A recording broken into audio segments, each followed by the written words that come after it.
dia de novo agora com a voz. Alegria voltar a estar convosco, com vocês nessa manhã, e vamos continuar o nosso tema sobre a exortação apostólica pós-sinodal do Papa Francisco, Cristo vive. Hoje entraremos mais diretamente no documento do Papa, que ele tornou público no dia 25 de março de 2019. 25 de março, como sabemos, é o dia da solenidade da Anunciação do Senhor. Então, percebemos aí já uma certa intenção do Papa de unir, esse tema da juventude, o tema da pastoral com os jovens, ao tema vocacional também. Foi um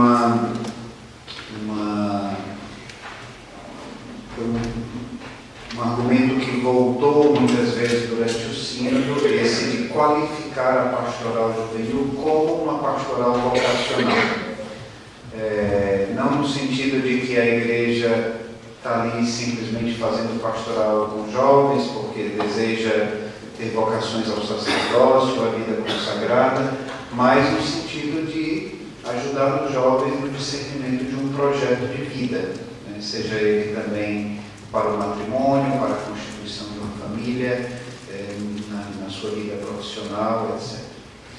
Então, vamos ver agora um vídeo. Esse vídeo foi feito por uma colega lá do dicastério, Eugenie, que é africana, dos Camarões. Um vídeo muito artesanal, muito simples, não é profissional, mas que foi muito apreciado durante o Fórum Internacional de Jovens que fizemos em junho do ano passado. Não temos a versão em português, mas eu perguntei ao senhor bispo e ele disse que achava que a maioria entenderia em espanhol. Os temas que nós vamos ver hoje, vamos ver o que conseguimos por causa do tempo. Ontem realmente acabamos nos detendo muito na introdução, mas que eu acho que nos ajudou a ter uma visão bem ampla. Procurei também colocar primeiro aquelas questões que eu pessoalmente achava mais importantes colocar aqui, mas hoje será mais uma leitura do documento juntos, comentada. Durante a apresentação vamos tentar, não sei se será possível a nível tecnológico, mas também tem um projeto interessante que nosso dicastério realizou com Vatican News, que antes a gente conhecia mais como Rádio Vaticana, que foi um projeto de 26 vídeos feitos pelos jovens mesmos, jovens de todos os continentes, de vários países, inclusive também de Portugal. Nós dividimos o documento Cristo Vive em 26 partes, não é exatamente obedecendo a estrutura do documento, mas assim, 26 temas que considerávamos importantes para os jovens, e eles mesmos foram solicitados a gravar um vídeo de 1 minuto. Muitas vezes hoje nas redes sociais é possível somente transmitir um vídeo de 1 minuto, como o Instagram e outras formas também de comunicação que são muito comuns entre os jovens. E eles comentam a Cristo Vive em 26 vídeos. E tudo isso esse projeto já foi completado em dezembro, acho que o último ou foi no final de dezembro ou no início desse ano. Estão todos os 26 vídeos disponíveis no site de Vatican News ou no site do nosso dicastério, que é leitefamilylife.va. Inclusive tem também subtítulos, legendas em português para todos os vídeos. Então é um instrumento interessante também, até para que os jovens escutem comentários sobre a Cristo Vive feitos pelos próprios jovens, como eles leram o documento E a intenção desse projeto foi também de que fosse claro para a juventude de que aquilo não é um documento somente escrito em papel, mas é um documento que está escrito na vida dos jovens. Alguns jovens que leram, que levaram a sério aquilo e que percebem que na sua própria vida aquele documento tem uma repercussão e fala a sua realidade. Então convidaria, vamos ver se conseguimos mostrar pelo menos algum exemplo. Não é esse primeiro vídeo, são os outros que virão depois, que eu tenho que pegar pela internet. Não sei se será possível, mas que ilustram a Cristo vive em várias de suas dimensões. Vamos ver se agora conseguimos.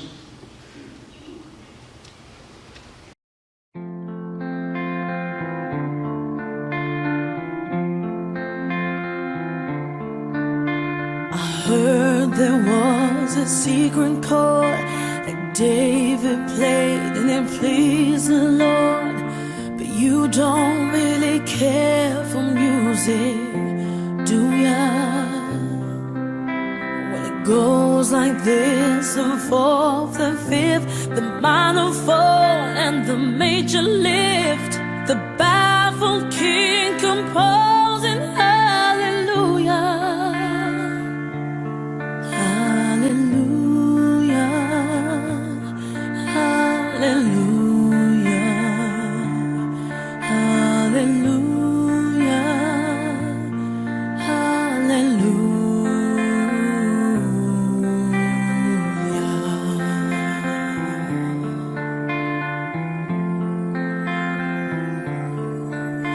Your faith was strong, but you needed proof. You saw her bathing on the roof, her beauty and the moonlight overthrew ya. She tied you to her kitchen chair, she broke your throne and she cut your hair, and from your lips she drew the hallelujah.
Tant que j'ai l'audace de tenir la main de l'autre pour aimer le temps qui passe. Dans tout ce que je fais, la rage et l'amour s'embrassent. Qu'elle soit mienne ou qu'elle soit vôtre, la vie nous dépasse. Que vendrá, que vendrá. Yo escribo mi camino sin pensar,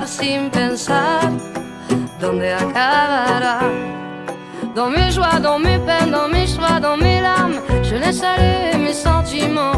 Au mieux on écrit son chemin comme on se soigne, pour aimer indifféremment. Sur les sables mouvants d'un passé qui s'effondre, je me raccroche à ce que j'aime, prenant soin de chaque seconde. Les heures prendront soin d'elles-mêmes. Que vendrá. Escribo mi camino sin pensar, dónde acabará. Que vendrá, que vendrá. Escribo mi camino, si me pierdo es que ya me he encontrado y sé que debo continuar.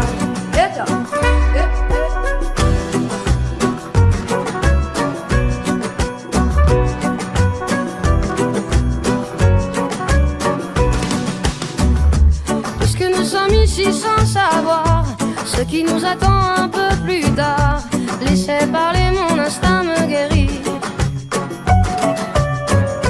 Puisque tout cela est bien trop court, j'aimerais jusqu'à mon dernier jour, jusqu'à mon dernier souffle de vie. Que vendrá, jusqu'où j'irai, j'en sais rien, sin pensar, sans penser à demain. Que vendrá, escribo mi camino, si me pierdo es que ya me he encontrado y sé que debo continuar.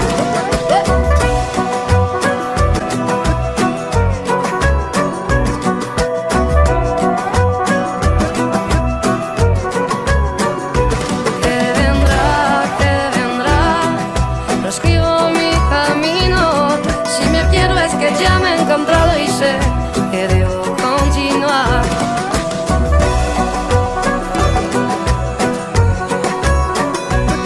Si me pierdo es que ya me he encontrado y sé que debo continuar.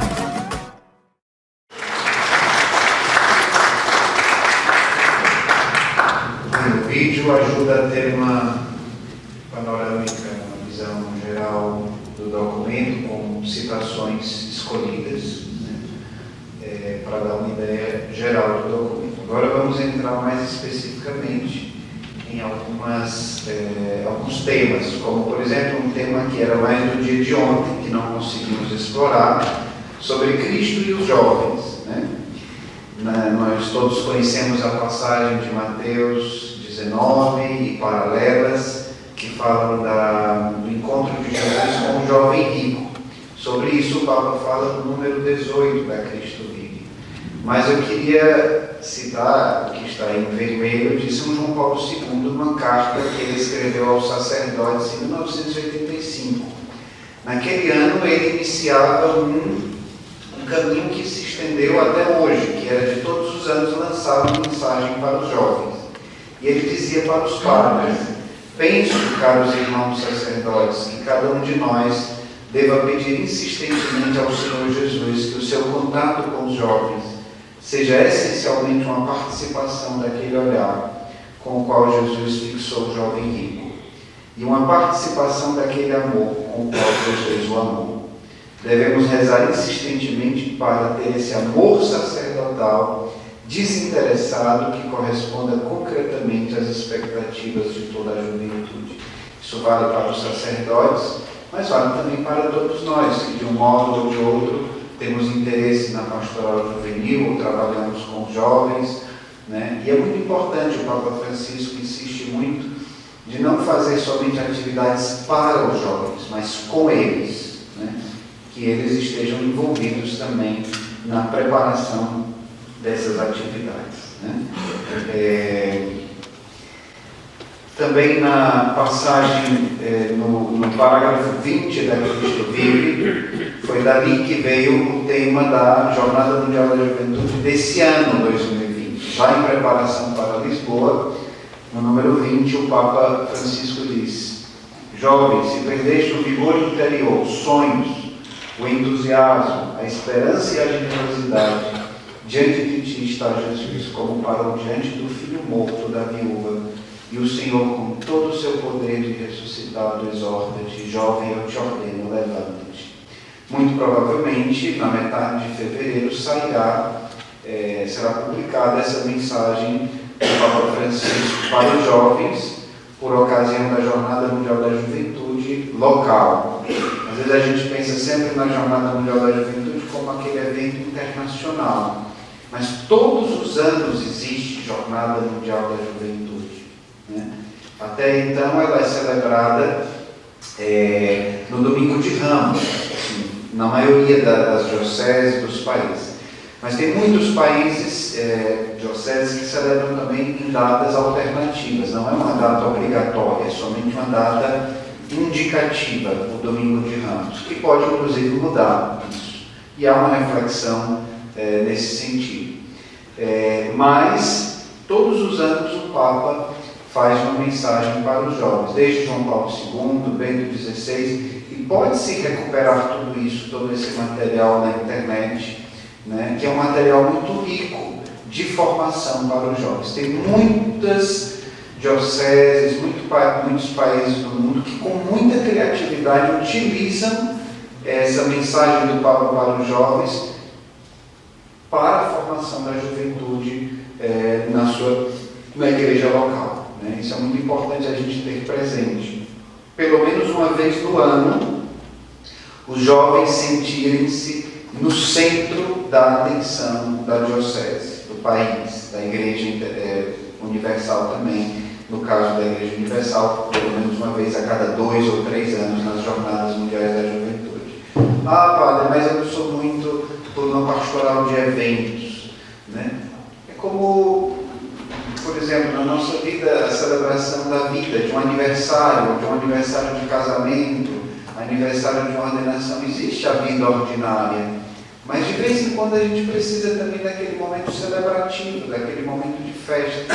Nós não podemos viver de eventos, mas também provavelmente uma vida sem eventos tira um pouco daquele momento de epifania, de manifestação também da beleza, digamos assim, daquela juventude toda junta, que se reúne e que, vendo a fé do outro jovem, de um outro jovem também, parece que eles são recarregados assim espiritualmente para, quando voltam às suas igrejas locais, terem mais força, né? Passando adiante, essa aqui a gente pode ter que passar alguma coisa. Bem, aqui eu já gostaria de mostrar para vocês um vídeo, mas não é tão fácil aqui se conectar. O sinal da internet é longe, né? Não é tão forte, provavelmente a gente não conseguiria mostrar esse vídeo. Vamos ver se no intervalo a gente consegue, para mostrar quando voltarmos, tá certo? Seria sobre o grande anúncio para os jovens, né? O Papa Francisco insiste muito no querigma, né? Que é esse primeiro anúncio, né, para os jovens. E ele diz que a primeira verdade que ele quer dizer a cada jovem é: Deus ama-te. Mesmo que já o tenhas ouvido, não importa, eu quero recordar-te, Deus ama-te. Nunca duvides disto na tua vida, aconteça o que acontecer, em toda e qualquer circunstância és infinitamente amado. E essa citação em vermelho não é da Cristo Vive, mas algo que eu li recentemente num livro do padre Rubnik, em que ele dizia que, segundo Leonardo da Vinci, o amor é filho de um grande conhecimento. Ou seja, para que eu ame uma pessoa, eu preciso conhecê-la bem. Mas um filósofo, teólogo russo, que o nome não é fácil de pronunciar, Vyacheslav, ele diz: o conhecimento é filho de um grande amor. Só quem ama conhece verdadeiramente, porque possui a luz que lhe permite de ver os nexos entre todos os dados adquiridos. Só o amor cria as condições para a revelação do outro. O que é que isso nos diz? Assim, que se eu não tenho, às vezes a gente olha para a juventude de hoje, tem sempre aquela visão muito negativa, né? Parece que a época boa foi sempre a nossa, né? No passado. A gente sempre está a reclamar dos jovens, né? Que são muito distraídos, que não prestam atenção, que fazem muito barulho, e o problema das drogas, e isso, e a delinquência, e já não tem mais ordem nas coisas que fazem. Se a gente sempre olha para esse lado negativo, né, vai ser muito difícil a gente conseguir alcançar os jovens. Uma frase que muito me marcou, ela diz o seguinte, né, Deus me ama exatamente como eu sou. E me ama demais para me deixar assim. Né? Mas assim, primeiro eu preciso entender que eu sou aceito, que eu sou amado, que eu sou acolhido do jeito que eu sou. Se a gente começa a pôr condições para amar, primeiro o outro tem que entrar dentro dos meus esquemas para que eu possa amá-lo, já não há mais gratuidade no amor. Né? Eu escutei de um professor italiano, que foi diretor de uma escola em Bergamo, na Itália, o professor Franco Membrini, um grande educador. Ele dizia que foi diretor de uma escola, né, em Bergamo, no norte da Itália, e tinha um jovem, um adolescente, que estava dando muito problema, tinha muitos problemas em casa, na família, e na escola não tinha quem pudesse com esse menino. E aí ele começou a frequentar a psicóloga da escola, mas sem nenhum progresso depois de semanas. E um dia teve um passeio turístico da escola, foram visitar a Basílica de São Marcos em Veneza, que é muito bonita, um esplendor. E quando chegaram numa das partes principais, que é a chamada Pala d'Oro, né, que é não sei nem como explicar assim, mas como se fosse uma tábua assim, esculpida toda de ouro, tábua é um pouco errado, né, porque seria de madeira, mas como uma escultura, né, toda de ouro, muito bonita. Esse jovem ficou encantado com aquilo. Tinha um padre, não sei se da escola ou da basílica, que estava explicando aquilo tudo. E teve uma hora que o jovem não se conteve e disse, padre, mas me diga uma coisa, quanto pode custar uma obra desse tipo? E o padre olhou para ele, acho que inspirado por Deus, e disse, olha, eu não sei quanto isso custa, é um valor incalculável, mas uma coisa eu sei, você vale mais do que ela. Né? Ali morreu o diálogo, né? Voltaram para casa, depois de um tempo, o diretor da escola nunca mais ouviu nenhuma reclamação do rapaz. Né? Foi procurar psicólogo e disse, como é que está o jovem que você estava acompanhando? Ela disse, eu não estou mais acompanhando ele. Eu disse, como não? Depois que o senhor não soube o que aconteceu no passeio para a Basílica de São Marcos? Não ouvi falar nada. Eu disse, pois é, ele teve uma experiência forte lá. Quando voltou, ainda veio aqui umas 2 vezes, mas não precisa mais vir. Aí o diretor disse, o que é que houve lá? A psicóloga contou o acontecimento. Mas qual era qual é a moral da história? Quando o jovem entende o valor que ele tem, né, que ele é amado, que ele tem um grande valor, que ele é uma pérola preciosa para Deus, ali ele começa a ter condições de mudar de vida, né? De mudar de vida. Porque às vezes a gente sempre pensa, e é um pouco a lógica diferente aí do que a gente apresentou, que a gente precisa conhecer bem uma pessoa, para ver se realmente ela é digna do nosso amor. Né? Mas é exatamente o contrário. Só o amor dá ao outro condições de desabrochar como pessoa. Né? Como pessoa. E São João Bosco dizia isso, né? Os jovens não precisam apenas ser amados, não entrei ainda no slide. Os jovens precisam saber que são amados, não é só serem amados, saber que o são. O grande anúncio para os jovens passa também pelo anúncio da salvação de Cristo. E no número 120 da Cristo Vive, o Papa Francisco diz que só aquele que se abraça pode ser transformado. O amor do Senhor é maior do que todas as nossas contradições, que todas as nossas fragilidades e que todas as nossas mesquinices. Mas é precisamente através das nossas contradições, fragilidades e mesquinices que Ele quer escrever essa história de amor. Né? Jovens amados pelo Senhor, ó quanto valeis vós, se fostes redimidos pelo sangue precioso de Cristo. Queridos jovens, vós não tendes preço. Não sois mercadoria em leilão.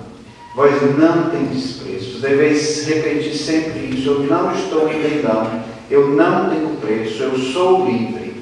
Apaixonai-vos por essa liberdade que nos é oferecida por Jesus. Será que o jovem, quando nós lidamos com os jovens nas nossas paróquias, nos nossos grupos, eles percebem isso na nossa vida? Eu me lembro que lá no pré-sínodo, num evento com mais ou menos 300 jovens lá em Roma, os jovens se identificaram muito com um padre jesuíta que estava lá e que ele ficava, os jovens trabalhavam às vezes até de madrugada na elaboração dos documentos do pré-sínodo. E esse padre, depois que todo mundo da casa de retiros ia dormir, ele ficava lá esperando até o último jovem sair. Às vezes até 2, 3 da manhã, esperando para abrir a porta. Às vezes os acompanhava ainda para outra casa, que era um pouco mais distante. Então eles percebiam quem estava ali e que estava disposto a se sacrificar por eles. Né? Porque o amor passa também pela disposição ao sacrifício. Mas eu não vou abrir a porta da igreja, o oratório, para que eles venham jogar futebol. É um horário muito incômodo, isso é esse que eles vêm. É uma escolha que a gente tem que fazer. Né? Se eles percebem que a gente está pronto, né, a se sacrificar por eles, eles já começam a confiar um pouco mais. Né? Também não é uma frase do documento, mas que ilustra o documento, de Pavel Florensky, no livro Coração Querúbico, o grande filósofo teólogo russo. Ele dizia: a pérola que o comerciante procurava no Evangelho não está longe. O homem leva com ele para todo lado, ele só não a conhece. E cada um de nós deve estar angustiado pelo mundo, mesmo que tenhamos um tesouro dentro de nós. Mesmo que muitas vezes não acreditemos, como se tal pérola só pudesse estar em algum lugar, em um lugar distante. Bendito aquele que vê o seu tesouro. Né? O tesouro que é o amor de Deus por nós, o tesouro que somos cada um de nós, filhos amados de Deus, o tesouro que somos para Ele. Né? Mas quem de nós vê e percebe que é um tesouro, que é uma pérola, que é amado incondicionalmente por Deus, né? E sem esse anúncio de um amor gratuito, misericordioso, os jovens não vão mudar. Né? Esse mesmo professor Franco Membrini tem uma conferência dele muito interessante. Em 2014, nós organizamos um Congresso Europeu de Pastoral Juvenil e, nessa ocasião, esse professor Franco Membrini fez uma conferência sobre a educação dos jovens e a misericórdia. E ele falava e isso está publicado também, seja no site do nosso dicastério, como também foi publicado um livro em italiano sobre isso, né, com todas as conferências desse encontro. E lá ele dizia uma outra coisa interessante. Ele dizia que um dos filhos dele, ele tinha 4 filhos, e um dos filhos dele na juventude se rebelou completamente contra a igreja, contra os pais, contra tudo e todos. Fez aquela crista se diz, na cabeça, como se fosse o último dos moicanos, né? E não queria saber nada do pai. Ele disse que depois de todas as tentativas, ele disse: eu vou tentar mais uma última coisa.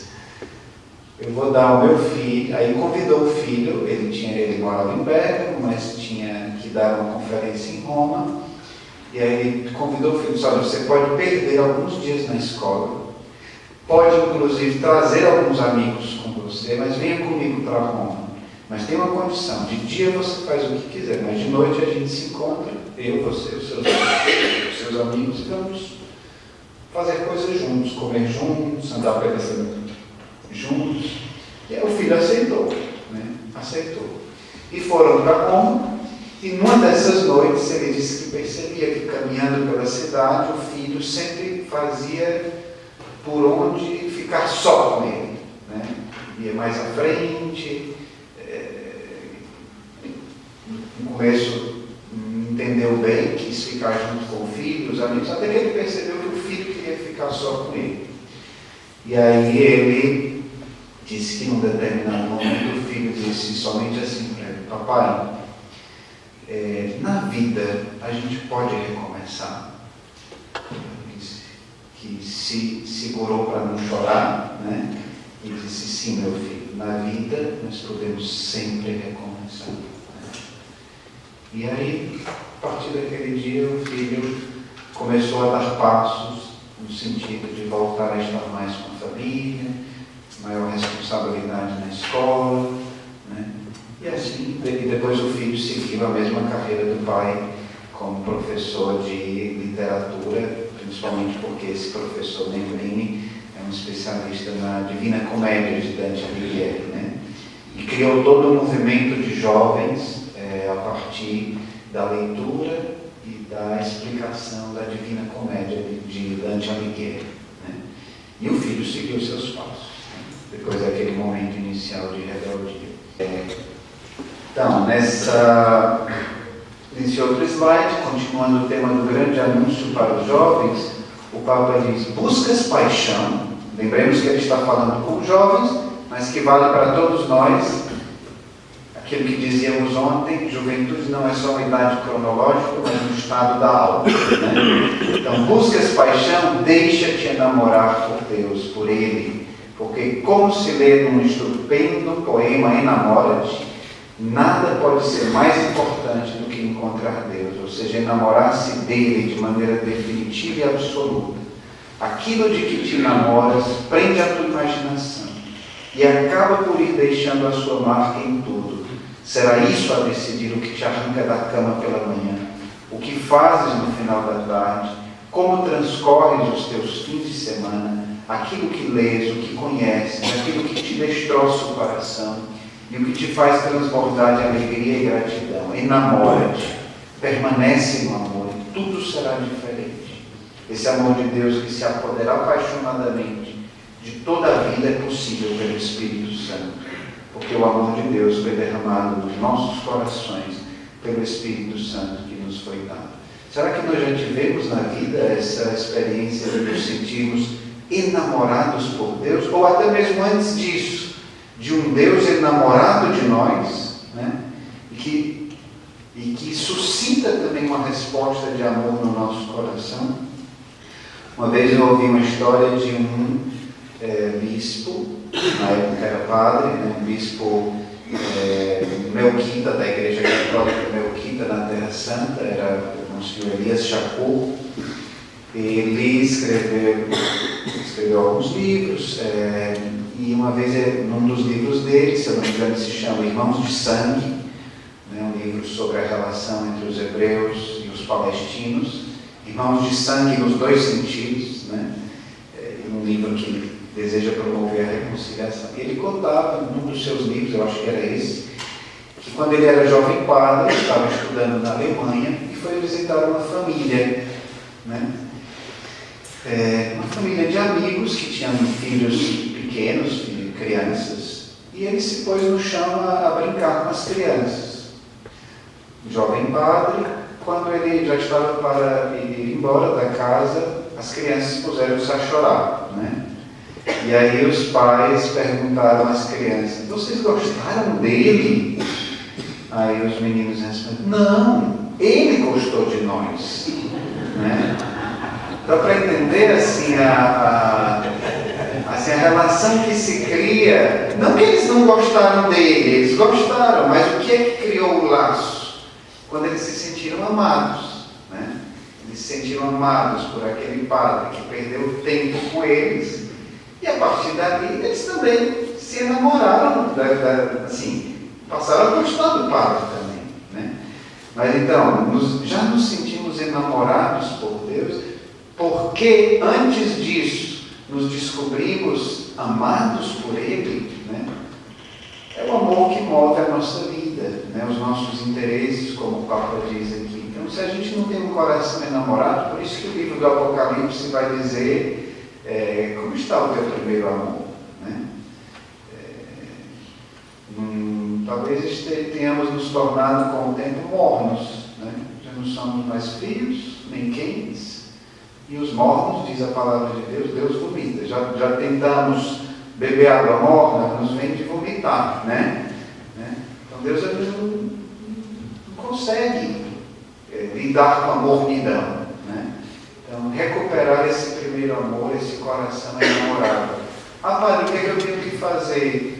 Sobretudo, pedir a Deus essa graça, né? Aplicar-se um pouco, mas sobretudo pedir a Deus essa graça de que Ele volte a reconquistar o seu coração.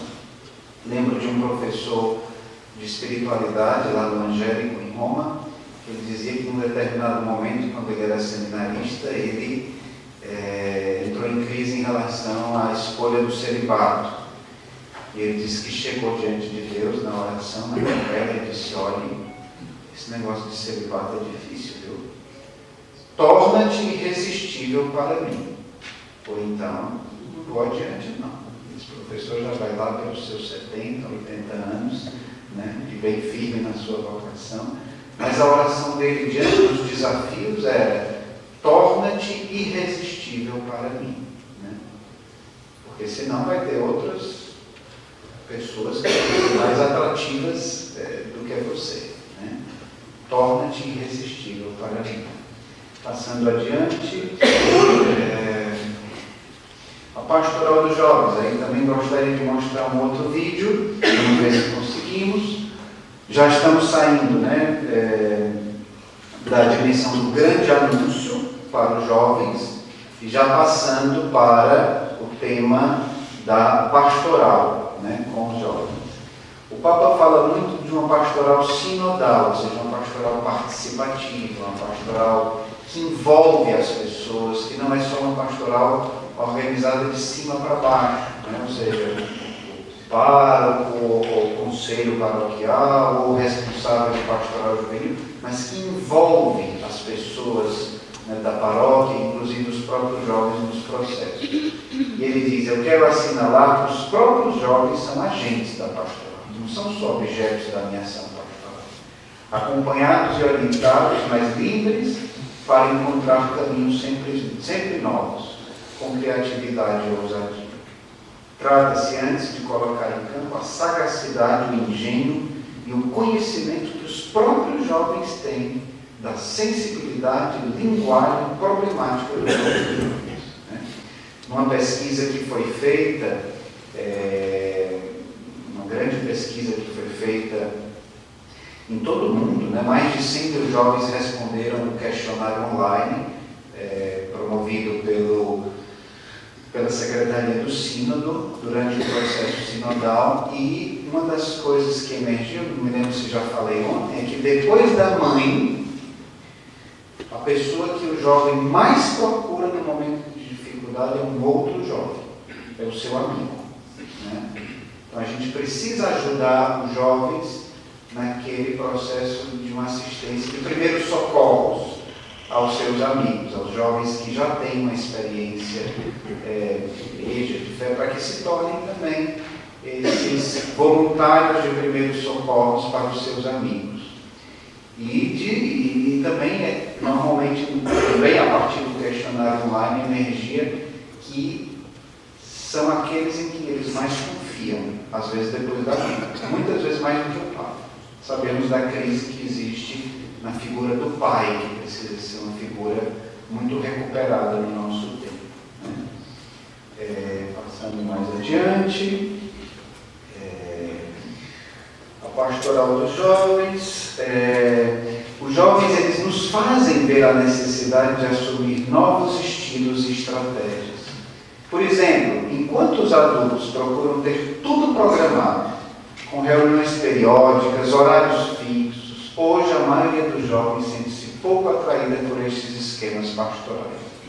A pastoral juvenil precisa adquirir outra flexibilidade, convidando os jovens para acontecimentos que de vez em quando lhes proporcionem um espaço, onde não só recebam uma formação, mas lhes permita também compartilhar a vida, festejar, cantar, escutar testemunhos concretos, experimentar o encontro comunitário com Deus vivo, né?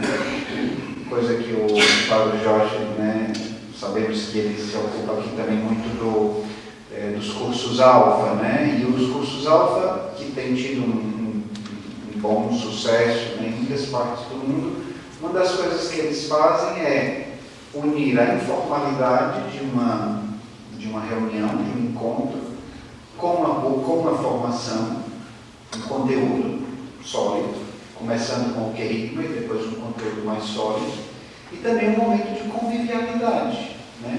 Onde as pessoas convivem com muita espontaneidade ali, às vezes ao redor de uma mesa, de uma refeição, ou de um aperitivo, né? E ali se criam, não somente se dá uma formação, mas se criam também relações, e é a partir dessas relações que a comunidade cresce.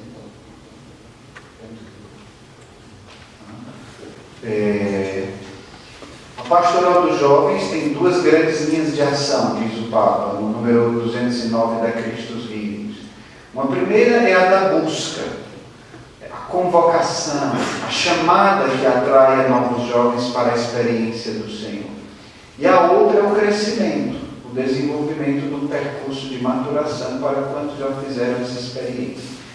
E qual é a melhor isca para atrair um outro jovem para alguma atividade, na igreja ou fora? Alguma sugestão de resposta? Um outro jovem, exatamente, né?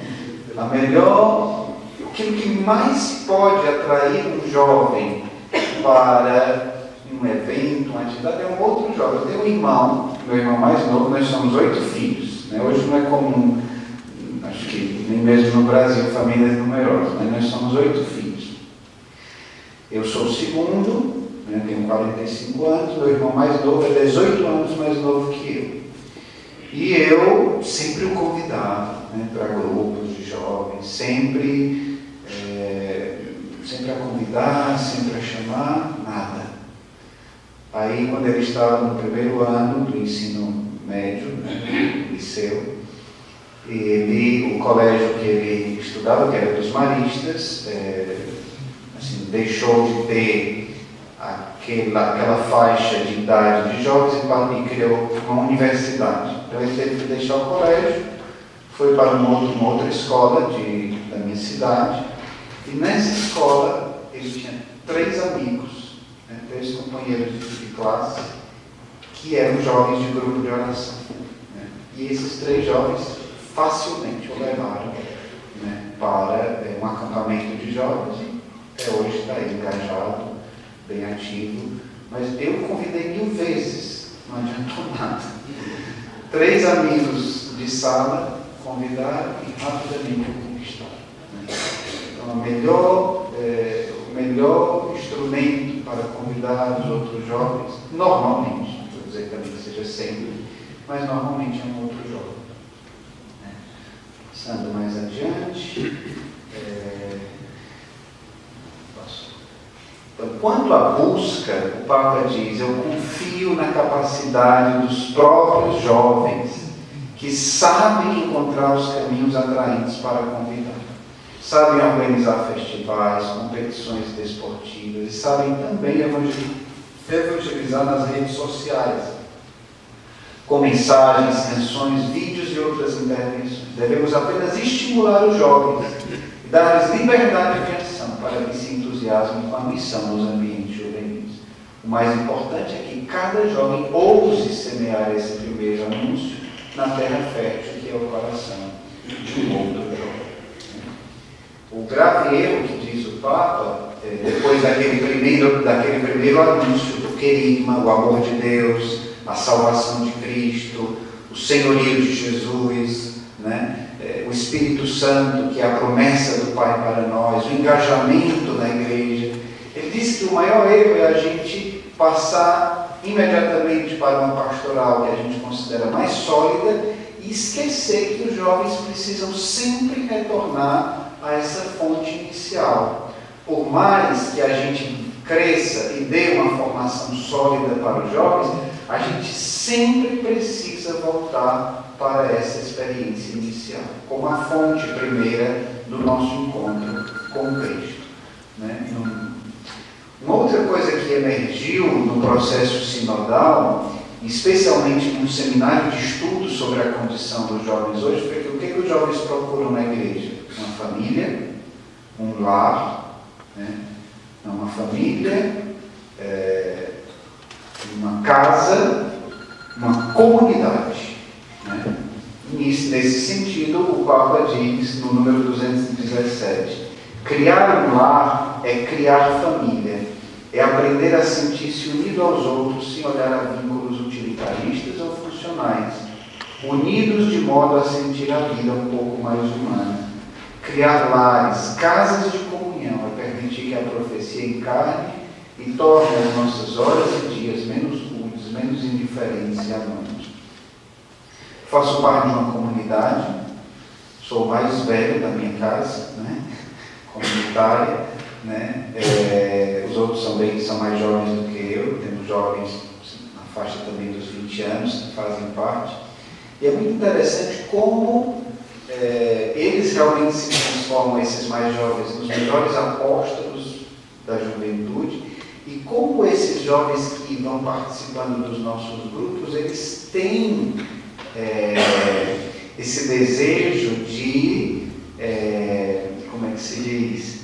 De vir para a comunidade, aquele vinde vede que Jesus diz aos 2 primeiros discípulos do Evangelho de João. Eles querem, quando eles percebem que há um clima de comunidade, de casa, de família, eles vêm. E às vezes querem simplesmente estar lá estudando, né? Ou simplesmente estar ali na hora de uma pausa do estudo, conversar um pouco, alguém que os escute. Né? Teve uma casa da minha comunidade, vou tentar ser um pouco discreto, né? Tudo isso está sendo gravado, mas temos uma missão num local onde é proibido evangelizar, né? E nessa casa nós tínhamos, com permissão da igreja local, o Santíssimo Sacramento escondido, né? A nossa comunidade se chama Shalom, que quer dizer paz, né? Paz a vós. Mas assim, os jovens que frequentavam a nossa casa eram muito assim, um clima de amizade, né? Mas eles nem sabiam que a gente era uma comunidade e nem sabiam que a gente se chamava Shalom. E um dia uma jovem desse país chegou para a responsável da comunidade, eram 3 ou 4 lá, e disse: aqui, quando eu venho nessa casa, vocês não são uma família, mas às vezes eu tenho a impressão que vocês são uma família. Né? E eu sinto uma paz aqui. Né? Ou seja, eles não sabiam que o nome da comunidade se chamava Paz, Shalom, e não sabiam muito menos que era uma comunidade. Né? Mas eles intuem os jovens. Né? Eu não estou querendo aqui fazer propaganda da minha comunidade, não é uma intenção minha, mas simplesmente é aquilo que eu vivo no dia a dia e partilho com vocês. Temos também muitos limites e fraquezas que, se eu fosse contar aqui, né, levaria mais tempo ainda. Mas, nesse sentido de que as pessoas precisam encontrar nos ambientes da igreja também, né, esses ambientes onde eles se sentem em casa, se sentem em família. Né? E a gente vai viajando pelo mundo por causa da nossa missão e vai conhecendo muitos ambientes. Por exemplo, na República Tcheca, eu conheci várias casas, né, que foram criadas no período do regime comunista, que eram casas onde existia uma presença de um padre ou de um religioso, uma religiosa, que formavam uma pequena comunidade e eles acolhiam os jovens ali. E no meio das grandes dificuldades que o país passou durante o regime comunista, esses centros pastorais criados, eles foram como verdadeiros oásis para os jovens, que formaram muitas gerações de jovens que encontraram na igreja um ambiente onde eles podiam ter uma família, viver uma realidade de família. A igreja se tornou a casa deles. Me lembro de um jovem que entrou na nossa comunidade quando tinha seus 20 anos, mais ou menos, e ele disse que tinha descoberto a vocação dele no dia em que ele percebeu que ele não estava mais somente indo para o grupo de oração de jovens, ele não estava mais somente indo para o centro pastoral, o centro de evangelização, mas ele disse: quando eu chegava lá, parecia que lá era mais a minha casa do que a minha casa, né? Então, assim, até que ponto os jovens percebem isso nos nossos ambientes? Nesse contexto, diz o Papa, no número 218, é preciso oferecer lugares apropriados aos jovens, onde eles possam gerir a seu gosto, com a possibilidade de entrar e sair livremente, lugares que os acolham e onde lhes seja possível encontrar-se espontânea e confiadamente com outros jovens, tanto nos momentos de sofrimento ou de chatice, como quando desejam festejar as suas alegrias. Os jovens são capazes de guiar outros jovens, aquilo que nós falávamos ontem, vivendo um verdadeiro apostolado no meio dos seus próprios amigos. Isso é uma das, acho que pelo menos na América Latina, lógico que para aplicar isso, como conversávamos ontem a partir de uma colocação do Padre Pedro, a gente precisa ter uma sabedoria de como aplicar nos vários contextos de uma maneira diferente, mas eu acredito que na América Latina, pelo menos, uma das realidades que mais ajuda na pastoral com os jovens é isso, de dar responsabilidade aos jovens, até mesmo no acompanhamento de outros jovens, em níveis diferentes daquilo que é uma direção espiritual. Não é uma direção espiritual, mas um auxílio, como dizíamos ontem, de primeiros socorros, né? Sobre a escola, que é um outro ambiente importante de formação da juventude, de apostolado. Ontem tivemos um evento à noite, um encontro com os jovens na Universidade de Coimbra, na escola, a universidade. Provavelmente aqui nesse número 221, o Papa está falando mais da escola católica, mas também daqueles espaços que nas escolas públicas são dados para o ensinamento católico, né? A escola precisa de uma urgente autocrítica. Basta olhar os resultados da pastoral de muitas instituições educacionais. Uma pastoral concentrada na instrução religiosa que frequentemente se mostra incapaz de suscitar experiências de fé duradouras, né? Até que ponto as nossas escolas, eu conheço muita gente que na minha cidade estudou em escolas católicas, receberam normalmente uma boa formação no campo esportivo, formação até para a vida mesmo, né? Às vezes mais do que em escolas, outros tipos de escolas públicas ou privadas, dá uma formação mais integral, mas até que ponto houve uma transmissão da fé, né? Isso muitas vezes tem sido difícil de acontecer nas nossas escolas, é isso que o Papa diz aqui. O Papa fala também da importância, diz, né, que muitos jovens são capazes de aprender a amar o silêncio e a intimidade com Deus. Aumentou o número dos grupos que se reúnem para adorar o Santíssimo Sacramento, como fizemos ontem à noite aqui em Coimbra, que foi muito bonito.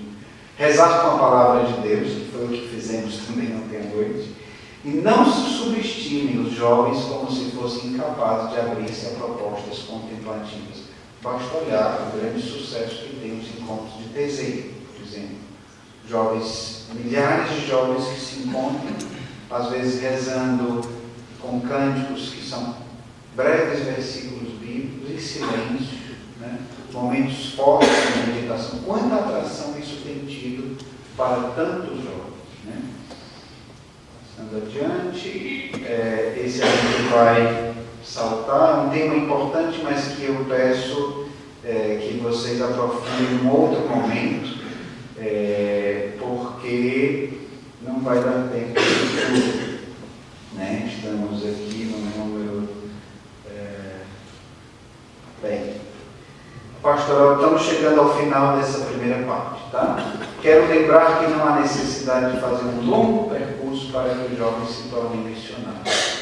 Mesmo os mais frágeis, limitados e feridos podem ser à sua maneira, porque sempre devemos permitir que o bem seja comunicado, embora coexista com muitas fragilidades. Às vezes a gente retrata tanto, né, o dar responsabilidade aos jovens, envolvê-los também nos processos missionários, que às vezes, assim, dizer que uma pessoa está pronta, eu me sinto pronto para a minha missão, que eu faço no de Castelo, lá no Vaticano, né? Uma vez eu lembro que estava num encontro de um movimento e eles disseram: padre, a gente queria rezar pelo senhor, qual é a intenção que o senhor pede? Eu disse: para que eu não fique esquizofrênico, né? Aí ficaram assim assustados. Eu disse: é porque a missão que Deus nos confia é tão mais alta do que as nossas capacidades, do que a gente tem condição, de que se a gente ficar olhando para a grandeza da missão, para a nossa pobreza, se não houvesse uma graça para integrar isso daí, a gente enlouquece. Se a gente não tem esse conflito, pode ser que a gente ou não esteja vendo a grandeza da nossa missão, ou não esteja vendo o quanto a gente é pobre para exercê-la, né? E qual é o modelo da síntese? É Maria no Magnífico, né? Que diz que engrandece o Senhor porque escolheu a sua pobre serva, né? Mas confiada na graça de Deus, vai adiante. E aí a gente vai adiante, né? Vamos ver, estamos concluindo. A pastoral juvenil deve ser sempre missionária. Aqui a gente tem um exemplo bem concreto daquele que se tornou em Portugal a Missão País, né? Se chama assim. Começou com alguns movimentos, Chonsta, das equipes de Nossa Senhora, outros, e depois se tornou uma coisa assimilada por várias dimensões da igreja, algo de toda a igreja de Portugal. Mas quando faz bem para os jovens essa experiência missionária, né? Passando adiante, os jovens são capazes de criar novas formas de missão, nos mais variados setores. Eles se movem visto que se movem tão bem nas redes sociais, é preciso envolvê-los para que as encham de Deus, de fraternidade e de compromisso. Sobre o acompanhamento, assim como nós falamos do jovem que pode ser instrumento e apóstolo do outro jovem, mais uma vez no documento aparece essa ideia que é muito insistente, de que o acompanhamento não deveria ser circunscrito aos presbíteros e aos religiosos, mas também o laicado deveria poder exercê-lo, assim como também os próprios jovens. Essa parte da vocação e do discernimento vamos deixar para o segundo momento da manhã. Temos 5 minutos. Se quiserem dizer alguma coisa, perguntar algo, peço desculpa se hoje está mais cansativo do que ontem, mas estamos entrando num material talvez mais denso do próprio documento, para que a gente não fique só com as minhas palavras, mas sobretudo com as palavras do Papa, que são muito mais ricas do que as outras. Tá bom?